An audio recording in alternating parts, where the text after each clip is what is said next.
जैन साथियों साथियों कल 7 सितंबर था। कल के दिन जो है मैं यूपी ट्रिपल एस का जो पेट का एग्ज़ाम है उस एग्ज़ाम को अटेंड करने के लिए लखनऊ से इटावा की यात्रा पे था। आ, मैं यात्रा पे था, यह बात चर्चा करनी क्यों ज़रूरी है, क्योंकि इस दौरान मेरे साथ कुछ इस तरह के घटनाक्रम हुए जो बहुत भावुक कर रहे हैं। और उस बात को आपके सामने रखना ज़रूरी इसलिए है कि जैसा आप सोचते हैं वैसा समाज है नहीं। समाज का अपना एक पहलू है, और आप सकारात्मक है तो सकारात्मक चीज़ें आपके साथ होंगी।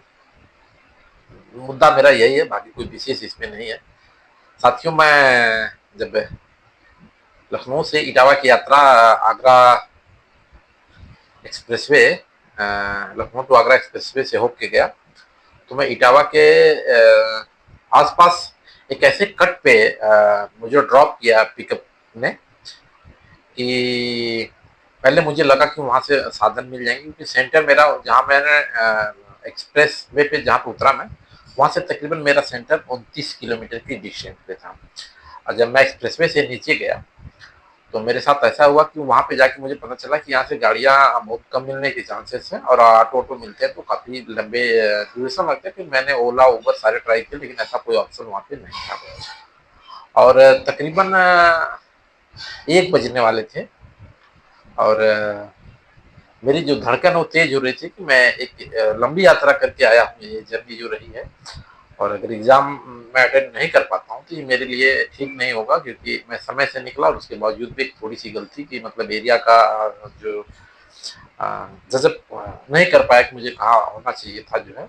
एक्चुअल में थोड़ा सा और मैं आगे 9-10 किलोमीटर उतरता तो वहाँ से एक लिंक रोड था जहाँ पे गाड़ी का साधन बहुत अच्छी से उपलब्ध था, लेकिन चूंकि पिकअप जिस माध्यम से हम गए थे उसको भी नहीं पता था, वो दिल्ली के लिए जा रहे थे, तो उन्होंने मुझे अपने जो है शेयरिंग में ले गए। तो मैं वहाँ पे उतर गया। साथियों, मैं काफ़ी मतलब उसमें टेंशन में आ रहा था कि यार मैं इतना दूर आया हूँ, अगर एग्जाम छूट जाएगा तो फिर ये मेरे लिए ठीक नहीं होगा, मेरा बहुत बुरा एक्सपीरियंस होगा। लेकिन मेरे साथ एक ऐसी घटना होती है, मैंने कल वीडियो में बड़ी बेबाकी से अपनी बात को बताई थी। चूंकि मैं घटनाक्रम वाइज बात को रखना चाह रहा था, तो इसलिए जो है मैं इस दोबारा से इस वीडियो को बनाने का मेरा आज से यही है। तो मैं साथियों वहीं पे कम से कम 15 मिनट तक मैंने ऑटो, बाइक और जो भी फोर व्हीलर है सब पे ट्राई किया कि किसी की हेल्प लेके मुझे एग्जाम सेंटर तक जाना है, और उसके लिए जो पे भी है वो मैं कर सकता हूँ, ऐसी कोई बात नहीं है। उसी दौरान होता है कि उधर से सैफे की तरफ से गाड़ियों का लाल लश्कर आता है। मुझे लगता है कि कोई मंत्री, क्योंकि प्रदेश में जो सरकारें हैं अपनी तरह से लोग अपना अपना काम कर रहे हैं, तो कोई आ रहे होंगे जा रहे होंगे, लेकिन अचानक से मैं देखता हूँ कि वो समाजवादी पार्टी के राष्ट्रीय अध्यक्ष माननीय श्री अखिलेश यादव जी का आगमन होता है, और वहाँ पे उनके स्थानीय नेता कुछ जैसे 15-20 की संख्या में उनसे मिलने की कोशिश करते हैं, और मैं रोड के अपोजिट साइड में खड़ा होता हूँ। मैं देखता हूँ कि कौन है, जब मुझे यकीन हो जाता है कि नहीं राष्ट्रीय अध्यक्ष जी हैं, तो मैं भी जाता हूँ, क्योंकि चूंकि राष्ट्रीय अध्यक्ष जी का मेरे जिले से काफ़ी लगाव है। हम लोग काफ़ी सिंपैथी है जिले के साथ, हमारे जिले में जो काम किए हैं हमने कभी इन चीज़ों को कमियां महसूस नहीं की, भले करने को लोग बहुत कुछ कर रहे, लेकिन खासकर मैं आजमगढ़ से आता हूं, तो आजमगढ़ जिले के लिए समाजवादी पार्टी ने बहुत कुछ किया है। आ, ठीक है, बाकी सरकारें भी कर रही हैं वहाँ पे। वर्तमान सरकार ने एक यूनिवर्सिटी ला के बहुत अच्छा काम किया है, लेकिन जिले का जो सर्वग्राही विकास वो समाजवादी पार्टी के काल में ही हुआ है, इसको भी नकारा नहीं जा सकता, जो सत्य वो फैक्ट मैं बता रहा हूँ। तो मुझे लगा कि नहीं मुझे भी मिलना चाहिए, तो मैं रोड क्रॉस करके जब उनके पास गया तो लोग चूंकि वो गाड़ी से उतरने की स्थिति में नहीं थे ऐसा मुझे लगा, लेकिन मेरे जुबान से ऐसे निकला कि भैया मैं आजमगढ़ से हूँ। तो आजमगढ़ का नाम सुनते बोले कौन है ऐसे करके, फिर वो गाड़ी से उतरे भी, और उतने में ही मेरे साथ क्या होता है कि मैं थोड़ा सा पीछे हट जाता हूँ, क्योंकि लोग ज्यादा संख्या में थे, उनके नजदीकी थे, तो उनका स्थानीय निवास था, नेटिव प्लेस होने के नाते जो है वहाँ पे उनके लोग मिलने की संख्या ज़्यादा थी, तो मेरा ऐसा कुछ मिलने का ऐसा नहीं था। लेकिन मेरे जुबान से निकल गया कि मैं आजमगढ़ से हूँ, क्योंकि आजमगढ़ से एक हमारा अच्छा लगाव रहा है पार्टी के प्रति, पार्टी के वरिष्ठ नेताओं के प्रति। सदैव नेताजी ने आजमगढ़ के लिए बहुत कुछ किया। उन्होंने एक बात में कहा था कि अगर इटावा मेरा घर है, तो आजमगढ़ मेरी धड़कन है, इस तरह की कुछ बातें करके जो है उन्होंने अपनी जो मन की बात थी उसको रखा था। इसी क्रम में साथियों जब मैं आजमगढ़ का नाम लेता हूँ तो राष्ट्रीय अध्यक्ष जी गाड़ी से नीचे उतरते हैं और मुझे बुलाते हैं और अपने पड़ोस में पास में बुला के हाथ मिलाते हैं और मिलते हैं।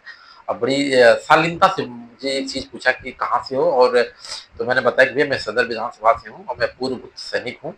तो बड़ा रिस्पेक्ट दिया और मुझे जो है मिठाई का डब्बा गाड़ी के अंदर था उन्होंने दिया। देखिए साथियों ये कोई कहने के लिए छोटी बात होती है, लेकिन जो शालीनता से उन्होंने मिला, जो बातचीत किया और एक यात्री से वो मैं इसलिए बता रहा हूँ क्योंकि देखिए शालीनता कितनी है इंसान के अंदर जो है। मैंने सुना था लेकिन मैंने इतना नज़दीक से कभी मेरी मुलाकात नहीं हुई थी क्योंकि आजमगढ़ उनका आवागमन होता रहता है, लेकिन पहले नौकरी पेशा के कारण बाद में फिर अपने कुछ पढ़ाई लिखाई की जिम्मेदारियों के कारण मैं जिले से बाहर ही तकरीबन रहता हूँ, तो इसलिए मेरी मुलाकात जिले में तो नहीं हो पाई। और अब मेरा सौभाग्य था कि वहाँ पे मेरी मुलाकात हुई, बड़ी सार्थक उन्होंने जो चीज़ें पूछी मैंने बताया और मैं इतना फलीभूत हो गया अंदर से कि मैं जो है बड़ा मतलब अपना खुशी मुझे बहुत महसूस हुई। उसके बाद साथियों उन्होंने पूछा कि जा कहाँ रहे हो? तो मैंने बताया कि भैया मैं ऐसे-ऐसे जा रहा हूँ, मेरा डिस्टेंस इतना, थोड़ी-सी यहाँ समस्या है, मैंने अपनी बात को बताया। वहाँ के स्थानीय नेता थे एक प्रदीप कश्यप जो है वह नगर पंचायत के इलेक्शन में भी थे। अब मैं सारी चीज़ें क्रमवाइज़ बता रहा हूँ, तो उन्होंने भैया ने उनको बताया क्योंकि वो लोग एक तरह से कहते हैं लंगोटिया यार थे, उनके लंगोटिया यार थे। उन्होंने फ़ोटो भी दिखाया कि बचपन में कैसे हम लोग एक साथ पढ़ाई-लिखाई करते थे, जो भी सारी चीज़ें थे, साथ में रहे हुए थे। उनके प्रदीप कश्यप जी के लड़के थे हिमांशु कश्यप जी, आप इस वीडियो में देख सकते हैं, ये इनके पिताजी हैं, ये इनके पुत्र, ये दोनों लोग समाजवादी के स्थानीय नेता हैं, बहुत मजबूती से कन्नौज में अपनी बात रखते हैं, इटावा में रखते हैं ये लोग। और ये मेरी भैया से मुलाकात हुई वो जो है कल, इसका ये फोटो है। और उसके बाद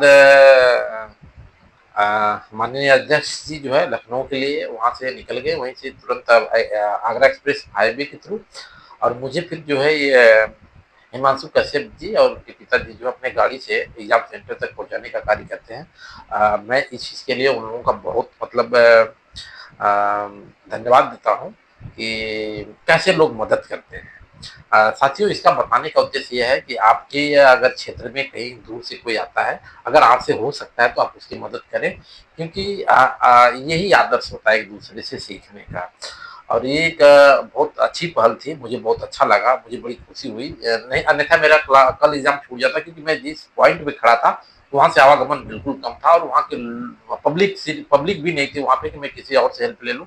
एक आध दुकानें थी ऐसे ही थी, वहाँ पे बहुत नहीं था, लेकिन चूंकि मेरा कल का दिन बहुत अच्छा रहा कि मेरा एग्जाम भी अटेंड कर लिया और एग्जाम भी ठीक ठाक हुआ मेरा। उसके बाद जो है मैं शाम को जब आ रहा था तब भी मुझसे फ़ोन करके पूछा गया कि आप इटावा से लखनऊ के लिए निकल गए कि नहीं निकल गए, जो है सारी बातचीत हुई। तो मेरे कहने का साथियों मतलब ये है कि देखिए जिन चीज़ों का हमें पता नहीं रहता तो हम बहुत सारे तर्क अपने लगाते हैं, और लेकिन मैं राष्ट्रीय अध्यक्ष जी का धन्यवाद देना चाहता हूँ कि वह चलते-फिरते मुझसे मुलाकात किया और बड़ी अ, मेरा बहुत सम्मान भी किए वहाँ पे आजमगढ़ के नाम से। लोग बोलते हैं कि आजमगढ़ के नाम पे लोग भयभीत होते हैं, लेकिन आजमगढ़ से कितना उनका लगाव है, इस चीज़ को दर्शाता है। और वहाँ के स्थानीय जो नेता थे जैसे बड़े भाई प्रदीप कश्यप जी और भाई समान मेरे जो है हिमांशु कश्यप जी, वहाँ एक स्थानीय नेता अभिषेक यादव थे। ये लोग मुझे बड़े सम्मान के साथ वहाँ जो है अ, पानी-वानी पिलाया, फिर मुझे जो है अपने गंतव्य स्थान पे पहुँचाया। तो ये सारी चीज़ें होती हैं कि हेल्प कैसे किया जाता है। आपके अगर आस-पास एग्ज़ाम के दौरान या किसी ऐसी स्थितियों में कोई युवा मिले, अगर आप उसकी मदद करें, तो इससे क्या होता है कि उसके अंदर भी सेवा भाव पैदा होता है। और सेवा भाव अगर हम समाज में एक-दूसरे से सीख के नहीं पैदा करेंगे, तो जो हमारे संस्कार जो समय काल चल रहा है, बहुत अच्छा नहीं चल रहा है। इसमें लोगों की जो सोच है, लोगों की जो बातें हैं, वो बिल्कुल अपने सांस्कृतिक जो हमारा सभ्यता रही है उससे दूर जा रही है। लेकिन उसी बीच जो चीज़ें हमें सीखने को मिलती है, उससे हमें ज़रूर सीखना चाहिए साथियों, और ये चीज़ें अपने जीवन में भी अपनाना चाहिए कि आप अगर किसी की मदद कर सकते हैं, तो करना चाहिए। यह मेरी कल की दिनचर्या रही। यह घटनाक्रम मुझे आपको इसलिए बताना पड़ गया कि अंदर से मुझे एक खुशी मिली कि नहीं, सहयोग किस प्रकार से किया जाता है। अन्यथा मेरा कल का जो यात्रा थी वो बर्बाद हो जाती और मैं काफ़ी निराश होता। लेकिन राष्ट्रीय अध्यक्ष जी के सहयोग से और उनके लोगों के सहयोग से जो है मुझे यह अटेंड करने का मौका मिला। मेरे जैसे हज़ारों साथियों का वो लोग मदद करते हुए नज़र आए वहाँ पे जो है। यह मैंने देखा उस ज़िले से सीखा कि हाँ, अगर वो उस ज़िले से चल के लखनऊ तक और पूरे प्रदेश और पूरे देश में जो है अपनी अम, अ, लोगों की सेवा कर रहे हैं, जनता की सेवा कर रहे हैं, जन भावना कितना उन लोगों के अंदर है। तो ऐसे ही नहीं सीधा नेताजी कहलाए जो है अपने लोगों में उन्होंने जो है सेवा का एक बहुत बड़ा जो है गुण और इस तरह का योगदान दे के गए हैं कि रास्ते चलते लोग मदद करते हैं।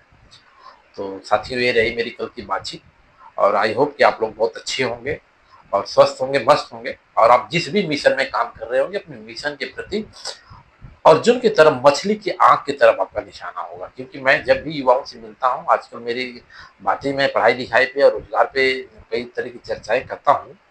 आ, तो लगता है कि उनका जो शेड्यूल है कुछ दिन तो वो कंटिन्यू करते हैं उसके बाद वो थोड़ा सा अपने आप को विचलित कर लेते हैं। उसमें मैं भी शामिल हूँ और मेरे बहुत साथी शामिल हैं। ऐसे तकरीबन 70 से 80% आज के वर्तमान युवाओं के साथ हो रहा है। साथियों यही चीज हमें नहीं करना। जो हमारे विचलन का कारण है उसको हमको जो है रोकना है। हमारी जो टारगेट है हमें अपने पॉइंट पे फोकस देना है तभी हमारी सफलता मिलेगी। चाहे आप जिस भी क्षेत्र में अपने को सफल बनाना चाहते हो, जिस भी प्रोफेशन में अपने को सफल बनाना चाहते हो। तो ये रही मेरी एक छोटी सी बातचीत साथियों। इसी के साथ अपने फौजी साथी को ऐसे ही सहयोग सपोर्ट और लाइक करते रहिए। इसी के साथ जय हिंद, जय भारत।